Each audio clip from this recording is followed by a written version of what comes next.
آج ہم بات کریں گے خواتین کے بارے میں۔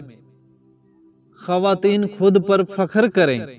سب سے پہلے جو سب سے زیادہ بڑا ظلم و جابر خدائی کا دعویٰ کرنے والے فرعون کے مقابل شجاعانہ انداز میں کھڑا ہوا، وہ کوئی مرد نہیں تھا بلکہ ایک عورت تھی، اور ان کا نام تھا محترمہ حضرت آسیہ۔ سب سے پہلے جس نے مکہ اور کعبہ کو آباد کیا، وہ کوئی مرد نہیں تھا بلکہ ایک عورت تھی، محترمہ حضرت ہاجرہ خاتون۔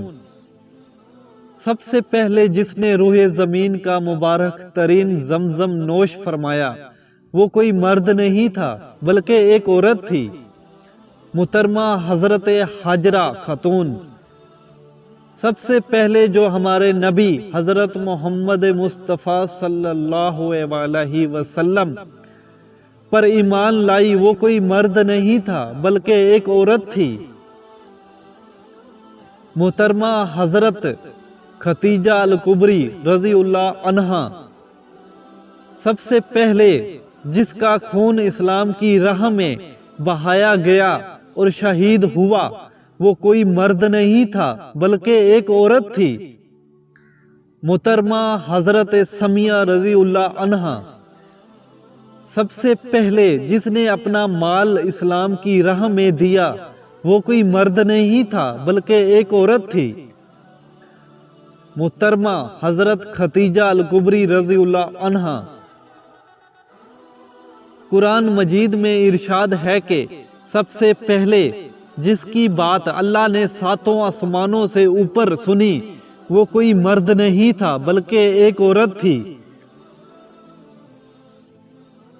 محترمہ حضرت خولدہ رضی اللہ عنہا۔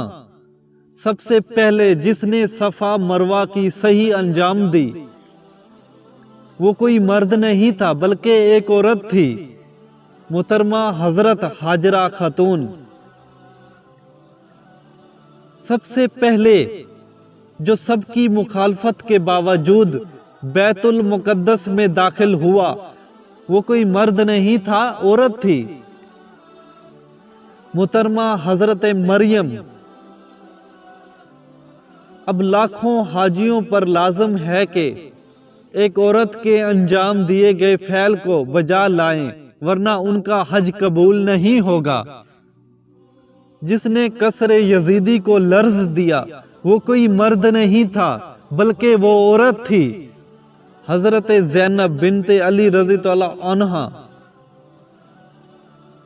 ہر عورت کو مبارک کہ وہ عورت پیدا کی گئی۔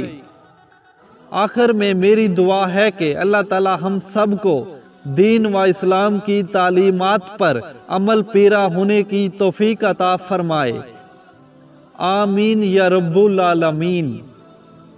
معزز صارفین، اگر میرے چینل کو سبسکرائب نہیں کیا تو سبسکرائب کر دیں، بیل آئیکن پر پریس کر دیں اور اس ویڈیو کو لائک بھی کر دیں۔ تو ملتے ہیں اگلی ویڈیو میں، تب تک کے لیے مجھے دے اجازت، اللہ حافظ۔